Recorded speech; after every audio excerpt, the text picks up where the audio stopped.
E aí, família, firmeza? Mais uma aulinha chave aí para nós. A aulinha de hoje começa com a construção do Estado brasileiro, tá? Então a gente terminou ali o que a gente falou das independências da América Espanhola e agora a gente vai adentrar novamente ao Brasil, beleza? A aula de independência do México, eu vou dar ela junto com a Revolução Mexicana, que é um tema que cai muito mais. A Revolução Mexicana cai bastante no vestibular. Então, por questões didáticas mesmo, para construir uma ideia mais sólida sobre o contexto mexicano, eu escolhi dar ela juntos, beleza?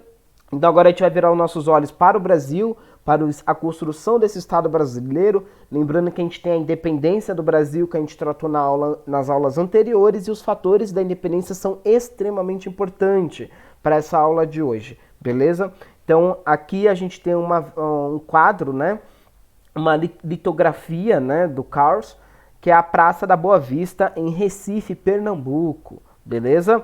Então aqui a gente tem mais ou menos como era uma cidade, né? Lembrando que é uma representação, né, de como era uma cidade nesse momento, em 1863. Beleza? Os temas discutidos na aula de hoje será o reconhecimento da independência do Brasil, né, do Império Brasileiro, e também a organização política desse Estado brasileiro, que agora vai se consolidar ao redor de quem? Do Partido Brasileiro e, consequentemente, do Imperador Dom Pedro I, beleza? Que é o grande protagonista aí, aquele que ganhou todos os louros. Isso é importante, ele não é o único protagonista, mas é ele que ganha todos os louros do processo de independência, né? A história foi constituída em cima dele como protagonismo, beleza? E nessa organização a gente vai falar dois tipos de projeto. Um projeto que é chamado por Dom Pedro, pelos historiadores posteriormente, de Anteprojeto Constitucional de 1823, tá? Ou Constituição da Mandioca. Tá? Esse projeto foi feito pelo Partido Brasileiro, e a Constituição de 1824, que é a primeira Constituição do Estado brasileiro, que foi feita por Dom Pedro I, beleza? Então, o reconhecimento da independência, ela se dá, aqui a gente tem temas gerais, ele geralmente cai no vestibular, tanto a questão dos Estados Unidos como a questão da Inglaterra, então a ideia principal eu vou te dar. Tá? Então, o reconhecimento da independência do Brasil, né, para os Estados Unidos da América, ela se dá em 24, e ela se baseia, isso é importante, ela se baseia na doutrina Monroe, né? E essa doutrina, ela falava o quê? A América para os americanos, da América para os americanos, né? Reagindo, né, à ameaça da Santa Aliança, que foi aquele grupo de europeus que se consolidou posterior ao domínio do Império Napoleônico, beleza? Então, a gente tem aí que os norte-americanos, os Estados Unidos da América, eles têm esse lema de América para os americanos, então eles constituem aí, né, eles acabam reafirmando isso com a legitimidade da independência, né, reconhecendo a independência do Estado brasileiro. Lembrando que é a independência perante qual país? Portugal, um país europeu, beleza? Então, isso é importante. Então, os portugueses, né, ele se deu em agosto de 25, com o intermédio não só dos Estados Unidos, mas muito forte também da Inglaterra, que intermediou essa relação entre Brasil e portugueses, e ele só foi reconhecido através do pagamento de 2 milhões de libras esterlinas de indenização para Portugal. Beleza?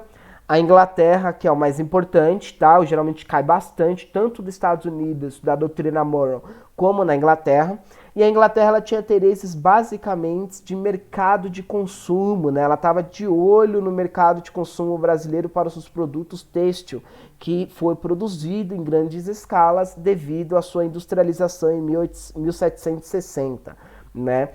A primeira Revolução Industrial em 1760, beleza? Então ela já tem aí quase 100 anos de industrialização, então ela precisa de um mercado consumidor e ela vira os seus olhos para o Brasil. Então, para o reconhecimento da independência do Estado brasileiro, ela exigia a renovação do Tratado de 1810, que seria o Tratado de Navegação, né, por mais 15 anos, né, e o compromisso de extinguir o tráfico negreiro. Lembrando aqui que o tráfico negreiro,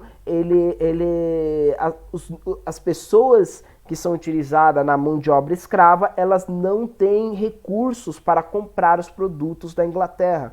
Então, por questões mercadológicas unicamente, não por questões morais, mas por questões mercadológicas, a Inglaterra, ela pressiona o Estado brasileiro a extinguir o tráfico negreiro, beleza? Dando condições a esses ex-escravos de constituir uma renda e propriamente consumir esses produtos ingleses, tá? Que consegue ter uma vasta porta de entrada através do Tratado de 1810, tá? Que os impostos que seriam taxados dos produtos ingleses seriam até menores que os impostos dos produtos portugueses, beleza? Então aqui a gente tem a organização, né, da política do Estado brasileiro. Essa organização ela se dá no primeiro momento com o protagonismo do Partido Brasileiro, né, que é chefiado por José Bonifácio, um grande líder desse partido conservador, que ao lado de Dom Pedro I enfrenta as cortes portuguesas, né? E a gente tem aí que o principal articulador dessa Constituição é o irmão de José Bonifácio, Antônio Carlos de Andrade, né? Eles são os irmãos Andrades, José Bonifácio Andrade e Antônio Carlos Andrade, beleza? Esse projeto ele ficou conhecido como Constituição da Mandioca, por quê, basicamente? Porque o voto que era se dado para votar no Brasil era necessário uma divisão foi feita uma divisão censitária, ou seja, o voto direto ele estaria reservado a pessoas que tenham posses, ou seja, você precisa ter dinheiro, posses, e que posses? Como será medido? Qual é o critério para medir se você tem posses ou não? Há questões de alqueires, né? Tinha que ter mais de 150 alqueires, né, de plantação de mandioca. A mandioca especificamente era um produto que era utilizado, né, a partir da grande fome que a gente teve no Brasil, que ela foi utilizada como base da alimentação dos povos escravizados no Brasil. Então, quanto mais plantação de mandioca você tem, isso simboliza o quê? Significa o quê? Que você tem mais escravos para alimentar, ou seja, você tem mais posses. Aqui, já na consolidação, já na formação desse Estado brasileiro, a escravidão, ela é fator central. Isso é importante que eu tô falando, então presta atenção nessa porra. A escravidão, ela é central. Por quê? Porque a posse de escravos vai determinar se você tem direito ao voto ou não, uma participação política ou não. Então, a estrutura escravista, ela é base dessa Constituição, desse Estado brasileiro, e é por isso que a gente vai ver e vai discutir isso ainda ao decorrer das outras aulas, beleza? E é por isso que ela foi considerada a Constituição da Mandioca, tá? E a soberania do poder legislativo, ou seja, quem é o poder legislativo? Ocupado pelos brasileiros, pelo Partido Brasileiro, beleza? Então a gente tem aí que esse poder legislativo, formado pelos deputados e senadores, ele faz o contraponto ao poder do executivo, que é ocupado por quem? Pelo imperador. Nesse momento, a gente vê que esse poder, ele tenta esvaziar, tirar das mãos de Dom Pedro I o poder e a autonomia que ele queria ter dentro desse Estado brasileiro, dentro desse Império Brasileiro. Além disso, vendo uma iminência, né, o Antônio Carlos, vendo uma iminência de recusa do imperador a aceitar essa Constituição de 23, eles fazem uma emenda constitucional, um projeto de lei, aonde falava que essa Constituição não precisaria da assinatura do imperador, do Dom Pedro I, para ser aprovada. Unicamente precisaria ser aprovada pelos deputados e senadores. Puta, aí Dom Pedro ficou puto das ideias, viu que ele estava sendo... que o Partido Brasileiro estava tentando sobrepor o poder dele, e ele manda o exército no prédio da Constituinte e prende todo mundo, inclusive Antônio Carlos Andrade e José Bonifácio Andrade, e manda eles exilados. A partir desse momento, Dom Pedro I, ele forma uma nova Constituição, ele, a partir de diversos cercado de portugueses que estavam no Brasil, cercado de uma grande parte da elite brasileira, também de outros setores, ele constitui e ele forma a Constituição de 1824. Essa Constituição é importante. Por que, quebrada? Presta atenção nessa porra.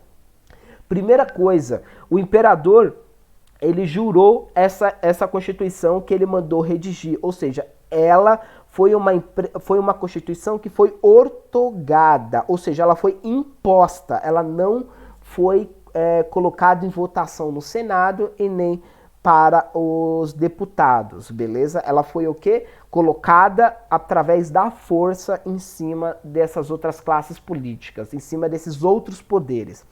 Ela considerava basicamente o monarca como inviolável, ou seja, antes eles queriam tirar o poder do monarca, certo? E o que ele faz? Agora o monarca ele é inviolável. Na minha Constituição, formada por mim, Dom Pedro I, eu sou inviolável. O meu poder não pode ser retirado ou questionado, beleza? Além dele ser inviolável, ele é sagrado.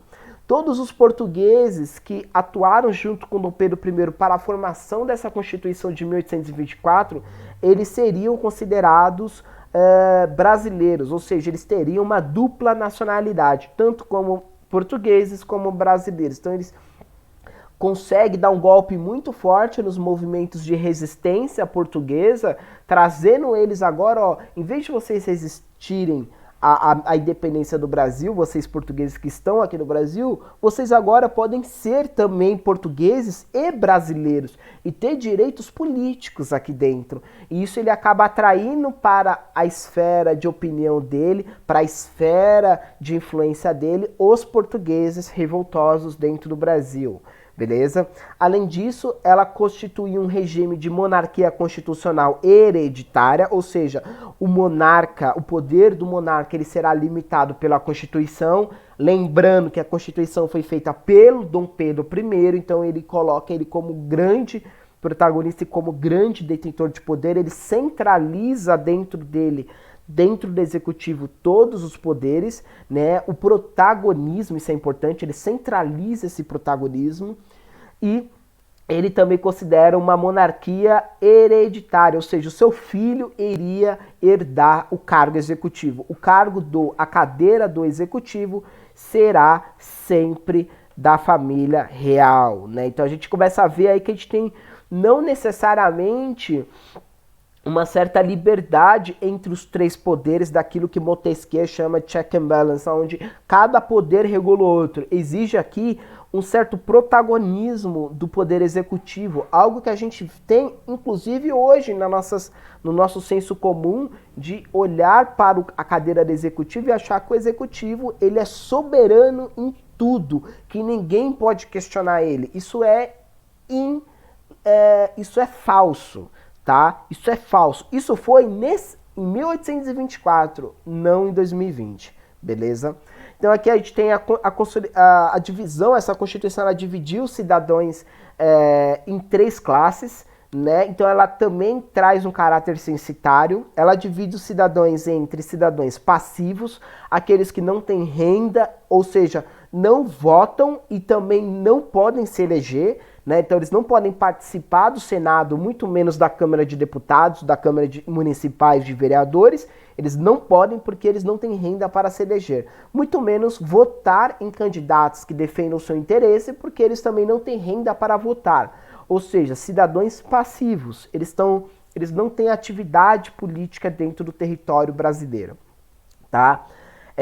Direitos políticos. Os cidadãos ativos, né, votantes, então aqueles que podem votar, ou seja, eles tinham renda suficiente para votar, mas não, presta atenção, mas não para se candidatar, ou seja, essa classe média de pequenos fazendeiros, de comerciantes, de profissionais liberais, em geral, assim, eles podem conseguir, eles conseguem até votar, mas eles não conseguem se candidatar a cargos públicos, certo?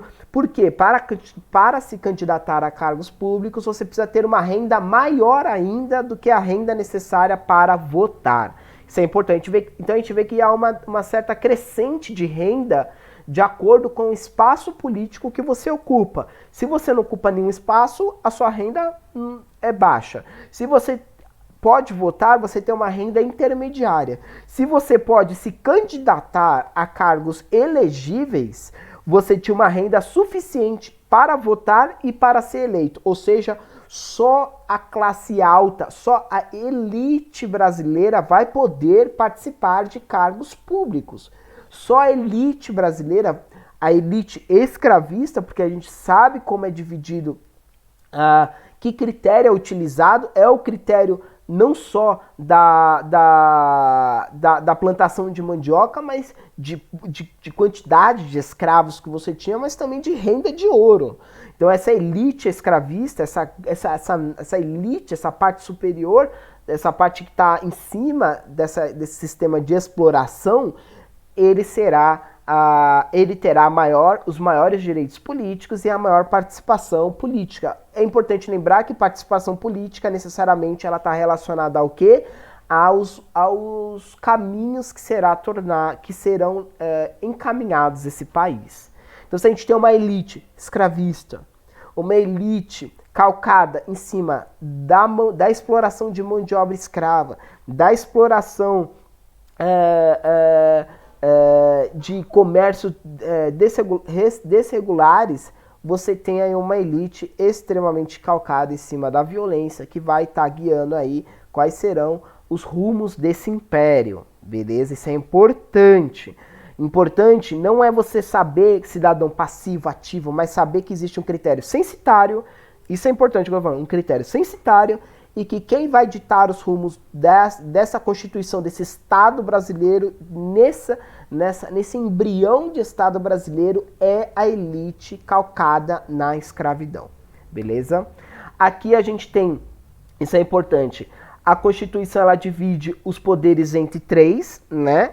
Basicamente o que Montesquieu separa: o poder executivo, legislativo e judiciário. Executivo ocupado pelo imperador e os ministros de Estado que ele nomeia, responsável pela execução das leis. A gente tem um poder legislativo que é ocupado pelos deputados e senadores, né, que são encarregados de criar, elaborar as leis, e o poder judiciário, que é ocupado pelos juízes e tribunais, que é muito forte, vai ser muito forte ocupado pelo sistema coronelista, né, dos coronéis, que zelariam pelo cumprimento das leis e os julgamentos dos infratores.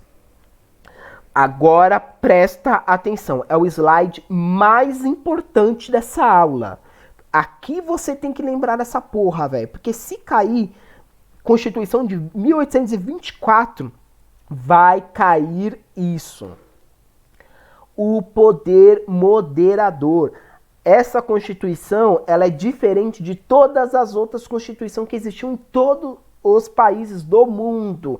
Tem constituições que são muito parecidas, mas ela é muito diferente de todas as outras. Por quê? Porque ela traz para si o poder moderador. Esse poder moderador, ele é atribuição, cadeira exclusiva do imperador. Ou seja, e qual é a função desse poder? Ele regula os demais poderes. Então aquela ideia que a gente tinha de que cada poder regula o outro, isso rui.